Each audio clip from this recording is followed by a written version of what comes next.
अड्डा मैथमेटिक्स के YouTube channel में आप सभी दोस्तों का स्वागत है। आज हम लोग प्रोबेबिलिटी के नेक्स्ट पार्ट को कर रहे हैं और इससे पूर्व में हम लोगों ने क्वाइन के बारे में जितने भी जो टाइप्स हो सकते थे उसका हमने डिस्कशन किया है। अब नेक्स्ट पार्ट में हम लोग डाइस को आज पढ़ने वाले हैं और आज का जो टॉपिक है वो डाइस के ऊपर है और इसी से रिलेटेड जितने प्रश्न है उसको हम लोग करेंगे।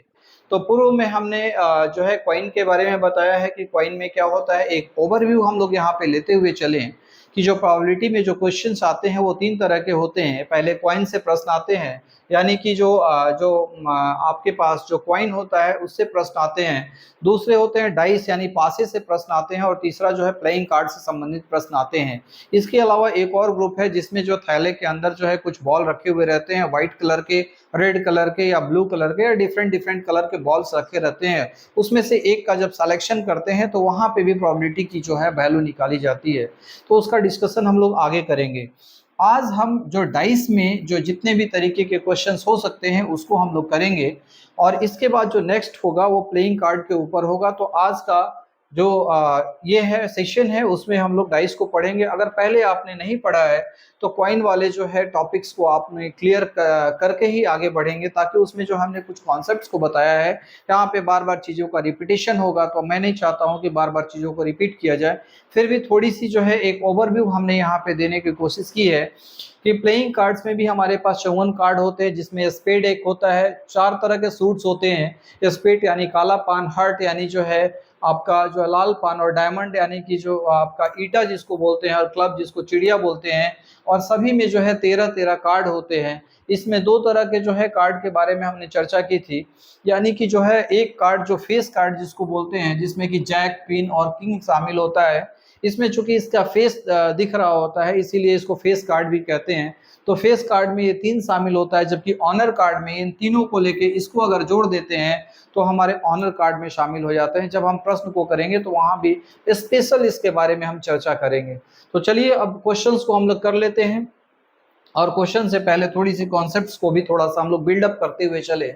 यहाँ पे जो रैंडम एक्सपेरिमेंट्स की हमने बात की थी प्रोबेबिलिटी में, जैसे आप कॉइन को एक टॉस करते हैं तो हमारे पास दो चीज होता है, या तो हेड आता है या तो टेल आता है। और अगर कॉइन को ऐसे ही जो है या छादित रूप से जो टॉस किया जाता है उसी को रेंडमली टॉस कहते हैं और रैंडम एक्सपेरिमेंट उसी को कहा जाता है। तो वहां पे हमारे पास दो चांसेस होते हैं, या तो हेड आएगा या तो टेल आएगा।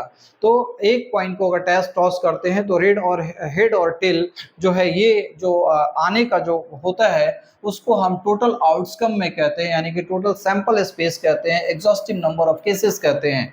यानी कि अगर एक कॉइन को अगर हम टॉस कर रहे हैं तो उस कंडीशन में या तो हेड आ सकता है या तो फिर टेल आ सकता है।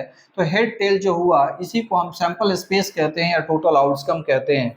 अगर उसी तरीके से दो कॉइन को साइमल्टेनियसली अगर टॉस करते हैं तो हमारे पास हेड हेड आ सकता है, हेड टेल आ सकता है, टेल हेड आ सकता है और टेल टेल आ सकता है। तो चार तरीके से आउटकम हमको मिल सकते हैं और इसको चार आउटकम है, इसको संख्या को काउंट कर लेते हैं, 1 2 3 4। चार तरह के आउटकम है और चारों आउटकम को यहाँ काउंट करके लिख दिया जाता है कि कितने तरह का आउटकम है। एक कॉइन के में दो आउटकम मिलेंगे, दो कॉइन रहेगा तो चार आउटकम मिलेगा। और इसको हमने और भी बताया था कि दो कॉइन है तो 2 टू द पावर 2 कर दीजिए, तो यहाँ पे टोटल नंबर ऑफ आउटकम यानी चार निकल जाते हैं। अब तीन कॉइन के कंडीशन में हमने क्या बताया था, जो कि पहले पार्ट्स में हमने प्रॉपर वे में डिस्कशन भी किया है कि 2 टू द पावर 3 कर देंगे तो टोटल हमारे आउटकम कितने आ जाएंगे, 8 आ जाएंगे। यानी कि जो पावर जो है वो नंबर ऑफ कॉइन्स को इंडिकेट कर रहा है, यानी कि दो कॉइन है तो दो पावर, तीन कॉइन है तो दो का तीन पावर हो जाएगा और उसकी जो संख्या आएगी वो टोटल आउटकम हो जाएगी। ठीक है। अब ये इवेंट्स की बात जो करते हैं जिसको हम फेवरेबल नंबर ऑफ केसेस कहते हैं, फेवरेबल नंबर ऑफ केसेस भी कहते हैं, फेवरेबल नंबर ऑफ केसेस।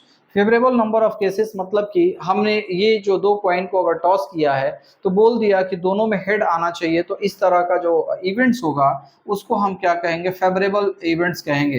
यानी कि पहला जो है केवल हेड आना चाहिए दोनों में, तो एक तरीके का इवेंट होगा, तो मेरे पास संख्या कितनी हो जाएगी, एक।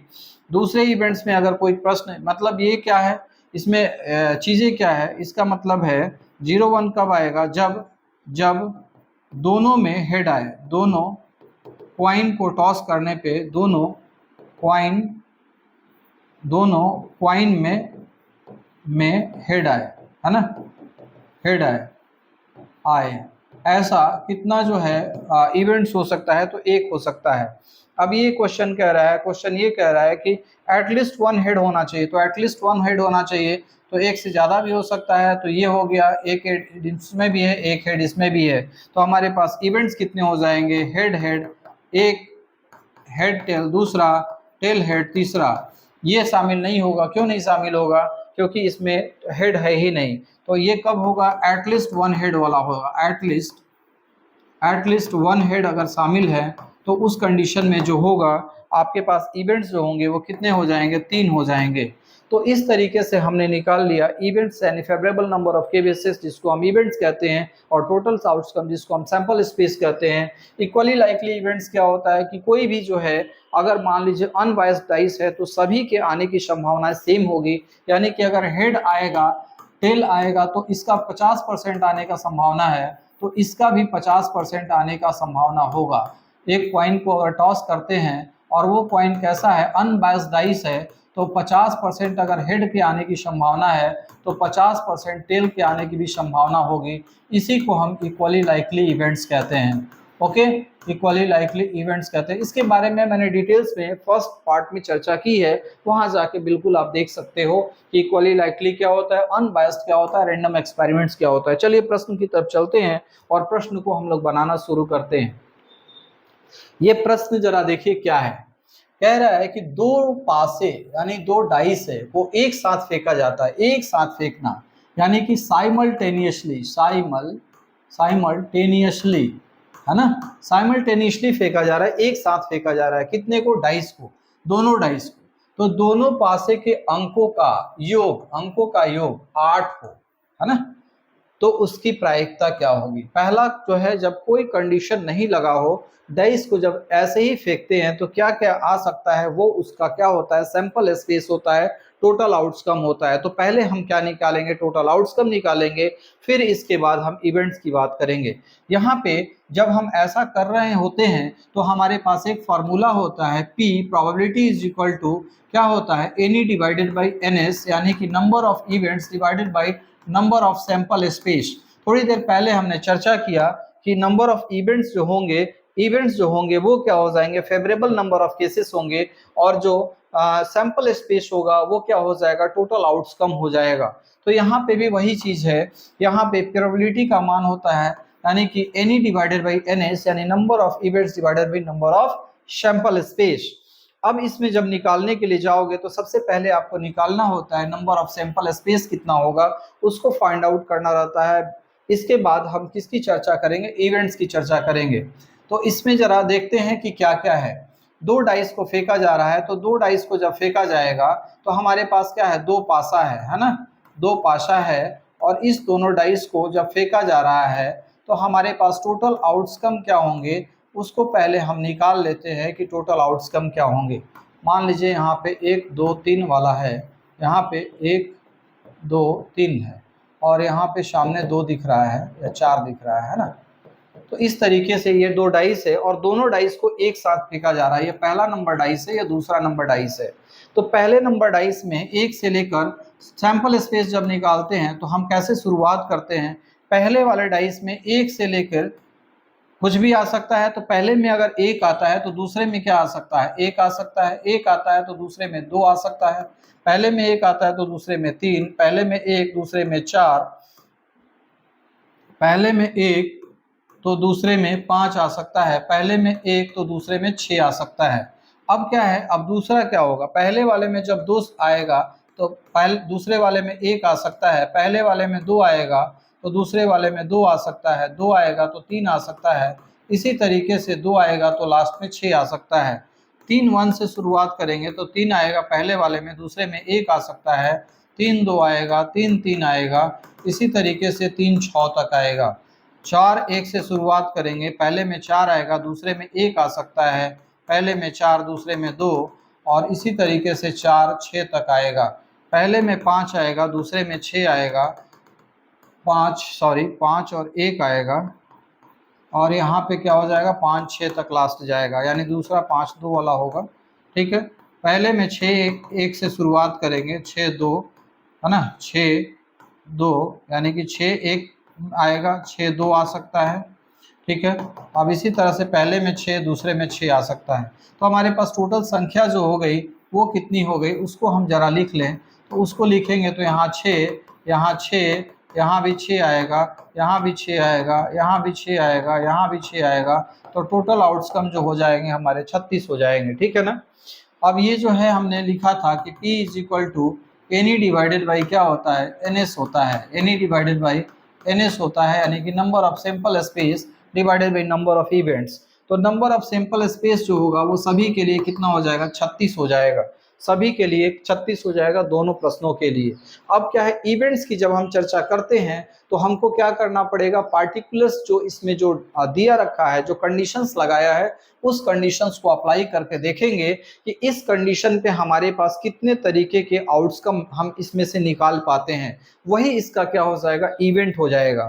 तो चलिए थोड़ा सा हम लोग प्रश्न को आगे जरा खिसकाते हैं और इसको जरा देखते हैं। देखिए पहला कह रहा है, क्वेश्चन जो है, पहला क्वेश्चन कह रहा है कि योग 8 हो तो प्रायिकता क्या होगी। दोनों डाइस को रोल किया गया, दोनों डाइस को फेंका गया साइमल्टेनियसली एक साथ। अब ये कह रहा है कि दोनों के अंकों का योग 8 होना चाहिए। तो ऐसा कितना संख्या होगा जिसमें दोनों का अंकों का योग 8 होगा। तो इसी को हम इवेंट्स कहेंगे, और इवेंट्स जब हम निकालेंगे तो वही संख्या को रखेंगे जिसमें दोनों का योग मिला के 8 होगा। तो पहला देखिए, 1 से शुरुआत करते हैं। जब पहले डाइस पे 1 आएगा तो लास्ट पे क्या आ सकता है, 1 और 6 आएगा। उससे ज्यादा कुछ हो सकता है क्या, नहीं होगा। तो 1 और 6 क्या होता है, 7 ही होता है, तो 8 तो आएगा नहीं। तो हमने शुरुआत कहाँ से करनी होगी, 2 से करनी होगी। तो 2 वाले में पहला जो डाइस है उसमें अगर 2 आता है तो दूसरे में जब 6 आएगा तो दोनों मिला के क्या हो सकता है, 8 बन सकता है। एक मेरे पास आउटकम मिल गया। अब ये आउटकम क्या है, इसी में से मिल रहा है। देखिए 2 और 6 यहाँ है ना, इसमें शामिल है ना, तो इसी में से मिलेगा, ठीक है। अब क्या है, इवेंट, दूसरा इवेंट्स क्या हो सकता है, पहले वाले जो डाइस है उसमें जो है 3 आएगा, दूसरे में क्या आ सकता है, जब पहले वाले में 3 आएगा, चूंकि हमारे पास कितना लाना है, 8 लाना है, 8 लाना है, तो दूसरे वाले में 5 आना चाहिए। तो यहाँ पे देखिए शामिल होगा ये वाला जो है 3 और 5 यहाँ शामिल होगा, ये वाला। तो ये भी आउटकम हमने क्या ले लिया, इस वाले इवेंट्स के लिए ले लिया।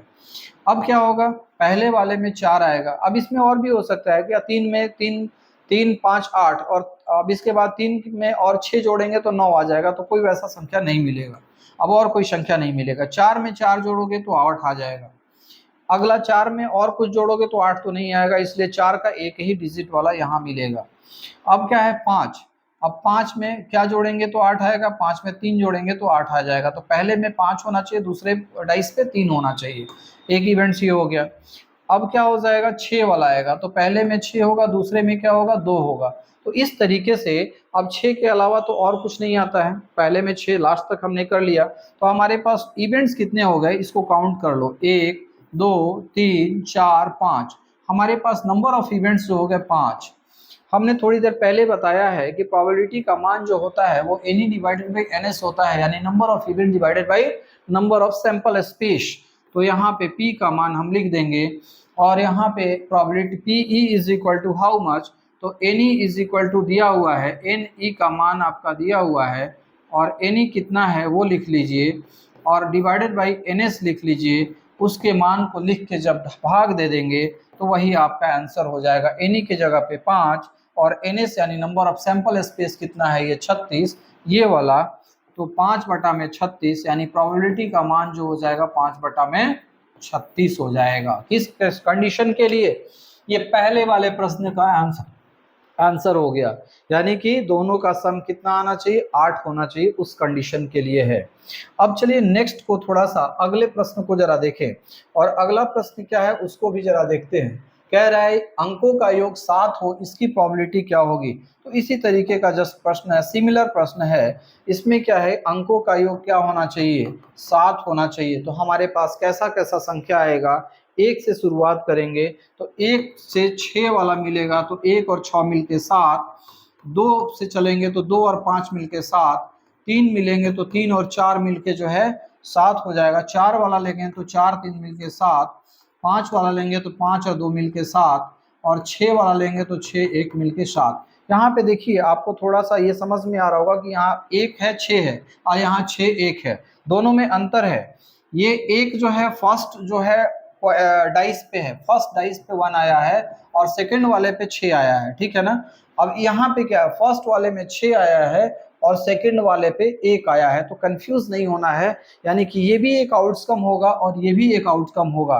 यहाँ पे टोटल आउटकम का जब चर्चा करेंगे तो 1 2 3 4 5 और 6, तो टोटल आउटकम हमारे पास कितने हो गए, 6। अब इसकी जो प्रोबेबिलिटी निकालते हैं तो प्रोबेबिलिटी का मान होता है P is equal to NE divided by N S. That means क्या हो जाएगा, एनी का मान आप लिखोगे और फिर क्या करेंगे, एन एस लिखेंगे, N E divided by N S. अब एन ई का मान कितना है, यहाँ पे कितना आया है, 6 आया है, और एन एस कितना आया है, एन एस जो है वो 36 है, 36। तो 6 डिवाइडेड बाई 36 यानी कि 1/6, तो प्रोबेबिलिटी का मान कितना हो गया, 1/6। तो इस कंडीशन में प्रोबेबिलिटी का जो मान आ गया 1/6 आ गया। ओके, चलिए अब अगले प्रश्न को जरा देखते हैं। और धुआंधार टाइप का जो है आपका सेशन हो रहा है, तो आप इसमें मज़ा भी ले रहे होंगे। तो जैसे आपको मज़ा आया इस सेशन को, दूसरे को भी आप अपने दोस्तों के बीच भी भेजें जो कंपटीशन की तैयारी कर रहे हैं। और इससे अमूमन हर एग्ज़ाम में प्रश्न आते हैं और विद्यार्थी टफ है ऐसा कह के, या जब इन टॉपिक को नहीं पढ़ते हैं तो छोड़ के आते हैं। तो यहाँ पढ़ने के बाद भरना बिल्कुल क्लियर हो जाएगा आपको और सारे प्रश्न को कर पाएंगे। इसके बाद जो नेक्स्ट सेशन होगा उसमें हम जितने तरीके का जो आपका जो प्लेइंग कार्ड से संबंधित जो प्रश्न है वहाँ हम लोग करने वाले हैं। और उसके बाद अगला जो देखेंगे उसमें और भी कुछ अगर हो सकता है, बाइनोमियल प्रोबेबिलिटीज की बात करेंगे। यहाँ पे एक और फंडा हम सीखने की कोशिश करेंगे कि इसमें जो क्वेश्चंस है ये क्वेश्चंस क्या है, देखते हैं और इसमें क्या क्या चीज़ें हैं पूछ रहा है उसको जरा समझते हैं। पहले कह रहा है दो पासे को एक साथ फेंका जाता है, यानी कि साइमल्टेनियसली फेंका जा रहा है, उस पर आने वाली संख्याओं का योग, यानी कि पहले पासे के ऊपर जो संख्या आ रही है और दूसरे पासे के ऊपर जो संख्या आ रही है उस दोनों का योग कम से कम 10 हो, कम से कम 10 हो, एटलीस्ट क्या होना चाहिए, 10 होना चाहिए। यानी sum of two digits on separate dice is equal to less than 10, यानी कम से कम 10, लेस देन 10 नहीं, कम से कम एटलीस्ट 10 जो है ये होगा। उस कंडीशन में प्रोबेबिलिटी कैसे फाइंड आउट करेंगे इसको जरा हम लोग यहाँ सीखने वाले हैं। तो इसके लिए क्या होता है, इसके लिए पहले आपको चीज़ों को समझना पड़ेगा। तो क्या करेंगे, दो डाइस को जब एक साथ फेंकेंगे तो हमारे पास पहला सिंपल स्पेस जो हमने निकाला था प्रेयर में, तो वो सैंपल स्पेस यहाँ भी काम आ जाएगा। यानी कि हमारे पास एक से लेके जो सैंपल स्पेस होगा 1 1 1 2, ये वाला जो मान था ये आपका सैंपल स्पेस हो जाएगा।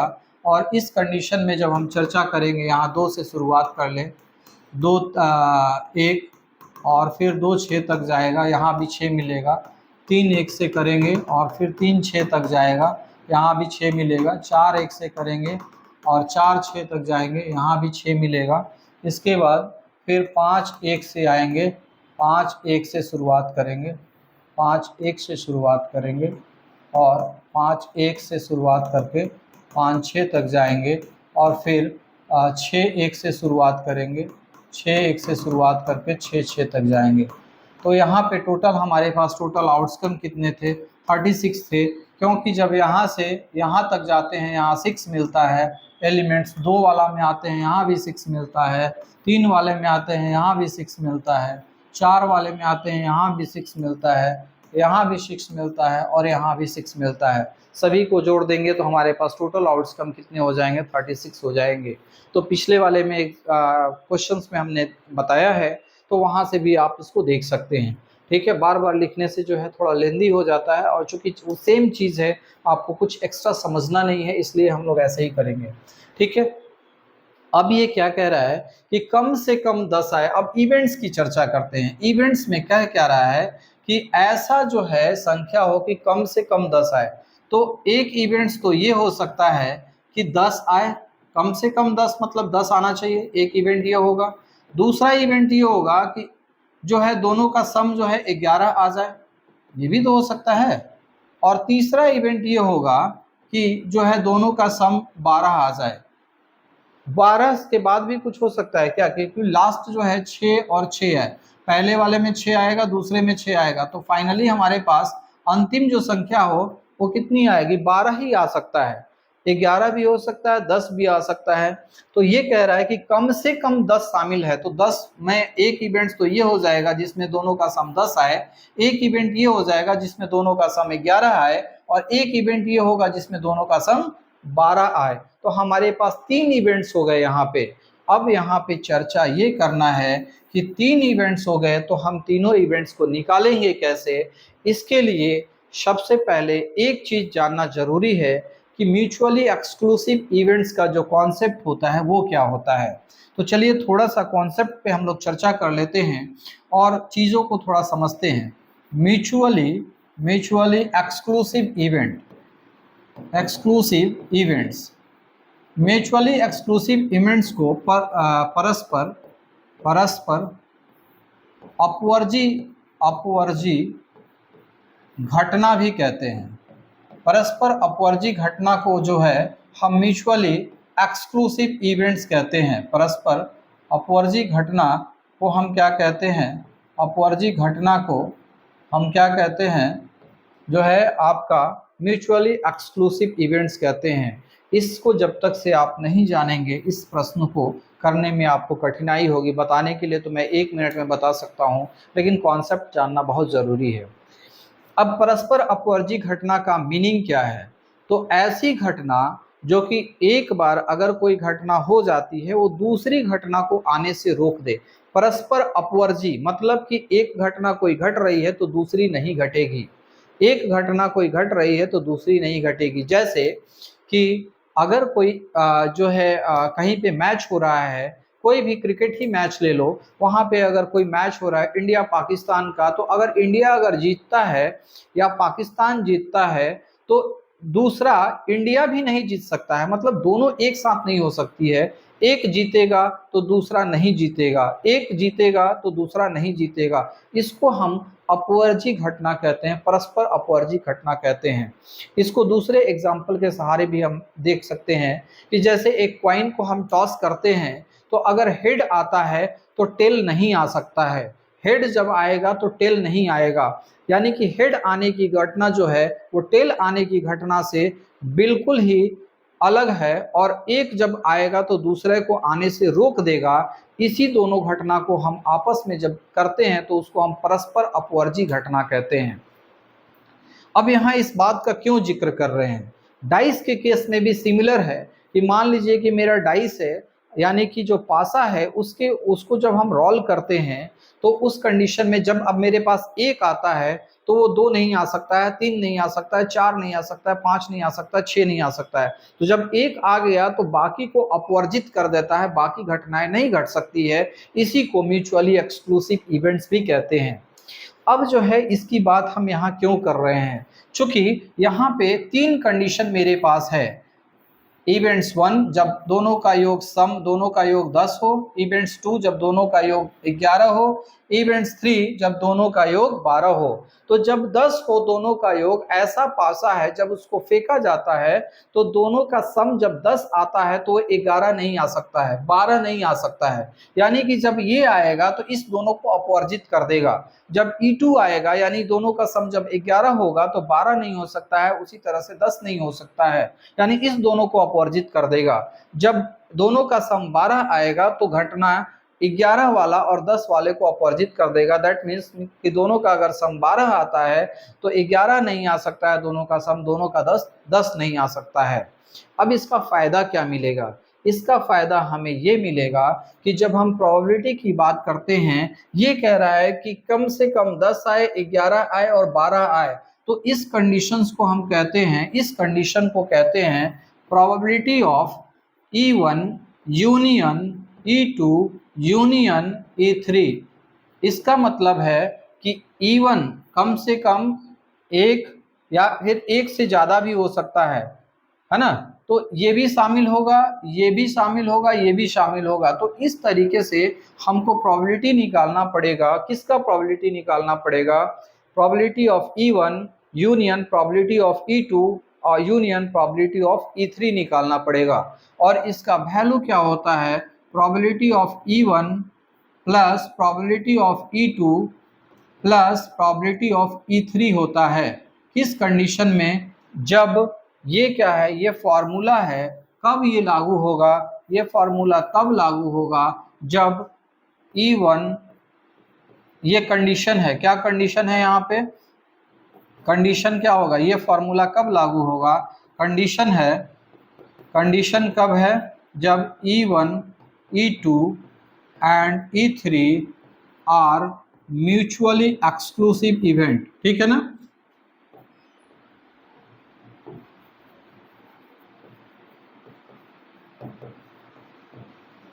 जब म्यूचुअली एक्सक्लूसिव इवेंट्स होगा उस कंडीशंस में ये फॉर्मूला लगेगा। अगर म्यूचुअली एक्सक्लूसिव नहीं होगा तो इसके अलावा भी और कुछ संख्या होगा, तो हमें फॉर्मूला का इसी का यूज करना है इसमें। अब ये आता कहाँ से है, इसको भी जरा हम लोग समझ लें। तो यहाँ पे एक फॉर्मूला होता है प्रोबेबिलिटी ऑफ, अगर मान लीजिए ए यूनियन बी है तो उसको हम लिखते हैं probability of A plus probability of B minus probability of A intersection B, है ना, ए इंटरसेक्शन बी, इस तरीके से हम लिखते हैं दो के लिए, ठीक है। तो अब जो है, अगर ये ए और बी आर म्यूचुअली एक्सक्लूसिव होगा, मतलब ये घटना अगर घटती है तो ये नहीं घटेगा, तो इस कंडीशन में A intersection B is equal to क्या हो जाता है, 5 हो जाता है। मतलब कि इसमें कोई भी एलिमेंट्स नहीं होगा। मतलब क्या है कि जब ए इंटरसेक्शन बी की बात करते हैं तो उसमें कुछ भी कॉमन नहीं होगा, यानी कि एक घटना घटेगी तो दूसरे को घटने से ये रोक देगा, तो इस दोनों में कोई भी कॉमन एलिमेंट्स नहीं होगा, तो ए इंटरसेक्शन बी का वैल्यू जो होता है 5 हो जाता है। इसीलिए उसका प्रोबेबिलिटी का मान भी जो है क्या हो जाता है, 0 हो जाता है। That means in case of क्या, म्यूचुअली एक्सक्लूसिव इवेंट्स, इस कंडीशन में probability of A union B का जो मान होगा probability of A plus probability of B हो जाएगा। ये फॉर्मूला हो जाएगा इसके लिए जब दो म्यूचुअली परस्पर म्यूचुअली एक्सक्लूसिव इवेंट्स है, उस कंडीशंस में इस फॉर्मूले का यूज करेंगे, ठीक है। तो यहाँ पे भी वही कंडीशन है, म्यूचुअली एक्सक्लूसिव इवेंट्स है और E1, E2, E3 are mutually exclusive events. तो इस कंडीशन में जब तीनों का यूनियन निकालोगे, चूंकि हमें क्या निकालना है, संख्याओं का योग कम से कम 10 हो, इसकी प्रोबेबिलिटी क्या होगी, दैट मीन्स ये वाली चीजें निकालनी है। तो ये निकालने के लिए हमको अलग अलग प्रोबेबिलिटी तीनों का निकालना होगा और तीनों को सम कर देंगे तो ये प्रोबेबिलिटी निकल जाएगी। अब चलिए आते हैं, हम E1 का मान कैसे निकालेंगे, E2 का मान कैसे निकालेंगे और E3 का मान कैसे निकालेंगे। चूंकि हमारे लिए जो नंबर ऑफ सैंपल स्पेस है दोनों ही के लिए, तीनों ही के लिए क्या है, सेम है। यानी कि जो नंबर ऑफ सैंपल स्पेस जो होगा वो कितना होगा, NS का वैल्यू 36 होगा सभी के लिए, E1 वाले के लिए, E2 वाले के लिए और E3 वाले के लिए। अब हम इवेंट्स को जरा निकालते हैं अलग अलग, कि इवेंट्स कैसे हम निकालेंगे। तो चलिए देखते हैं। अब यहाँ पे जो E1 है, E1 क्या कह रहा है, E1 वो कह रहा है कि दोनों का सम, यानी कि जो डाइस है उस पे पहले वाले डाइस और दूसरे वाले डाइस के अंकों का योग क्या होना चाहिए, 10 होना चाहिए। तो ऐसा कितने अंक हो सकते हैं, इसको जरा देख लें। तो पहले में क्या हो जाएगा, पहले में 10 होना है ना, तो पहले में क्या हो जाएगा, 5 आएगा, तो दूसरे में भी 5 आ सकता है, तो 10 होगा। 4 से शुरुआत करते हैं, चूंकि 4 वाला भी तो शामिल हो जाएगा, तो 4 आएगा, दूसरे में 6 आएगा, तो 4 और 6 वाला होगा। यानी फर्स्ट डाइस में 4 आता है, सेकेंड वाले में 6 आता है, तो दोनों का सम कितना हो जाएगा, 10 हो जाएगा। तो E1 में शामिल हो गया, ठीक है। अब ये दूसरा डाइस है, ये सेकंड वाले डाइस के ऊपर क्या है, 6 आना चाहिए। अब पहले वाले डाइस में 5 आया है, दूसरे में भी 5 आया है, तब भी 10 हो जाएगा दोनों का सम। पहले वाले में 6 आया है, दूसरे वाले में 4 आया है, तब भी जो 10 हो जाएगा। चूंकि 10 ही वाला लेना है तो हमारे पास टोटल इवेंट्स कितने हो जाए, इन E1 का मान कितना आ गया, 3 आ गया, यानी 3 तरह का 1 2 3 एलिमेंट होगा। तो NE यानी number of events is equal to कितने हो जाएंगे, 3 हो जाएंगे। तो यहाँ से प्रोबेबिलिटी ऑफ E1 अगर निकालोगे तो कितना हो जाएगा, number of E1 divided by NS तो सभी के लिए सेम है, तो E1 का मान 3 और NS का मान जो है नंबर ऑफ सैंपल स्पेस कितना है 36, तो 3 बटा में 36 यानी कि 1 बटा में क्या आ जाएगा 12, बर्तियाँ 36। ठीक है, उसी तरह से आप E2 निकाल लोगे। E2 जब निकालोगे तो क्या मिलेगा आपको, हमारे पास क्या करना है, E2 के लिए दोनों का सम क्या होना चाहिए 11 होना चाहिए। तो 11 होना चाहिए तो क्या क्या आएगा, 4 6 वाला तो आएगा नहीं, कितना आएगा 5 और 6 हो सकता है, 5 6 हो सकता है और 5 6 5 हो सकता है। इसके अलावा कोई भी इवेंट्स हमारे पास ऐसा कोई भी संख्या नहीं आएगा जो दोनों का सम 11 दे दे। तो इस तरीके से हमारे पास जो नंबर ऑफ E2 जो हो जाएगा, दूसरा इवेंट जो होगा वो कितना हो जाएगा 2, इसमें 2 ही एलिमेंट्स है 5 6 और 6 5। तो इस कंडीशन में यानी कि PE2 जब निकालोगे यानी प्रोबेबिलिटी ऑफ इवेंट्स 2 जब निकालने जाएंगे तो NE1 करेंगे डिवाइडेड बाई NS करेंगे, यानी number of E1 events 1 divided by number of sample space, number of events 1 कितना वैल्यू है 2 है, तो 2 बटा में 36, चूंकि नंबर ऑफ सैंपल स्पेस सभी के लिए सेम है 1 बटा 18, यानी यहाँ से कितना मिल गया 1 बटा 18। अब इसी तरीके से जब E3 निकालोगे तो हमारे पास क्या मिल जाएगा, ऐसा संख्या जिसका सम दोनों जो अंकों का योग 12 लाना है, तो मात्र एक ही मिलेगा 6 6 वाला मिलेगा।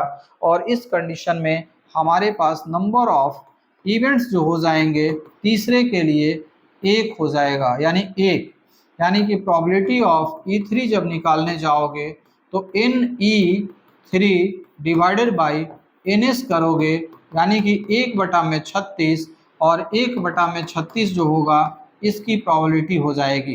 किसकी प्रोबेबिलिटी होगी, तो तीसरे वाले इवेंट्स की प्रोबेबिलिटी 1 बटा में 36 आ गई।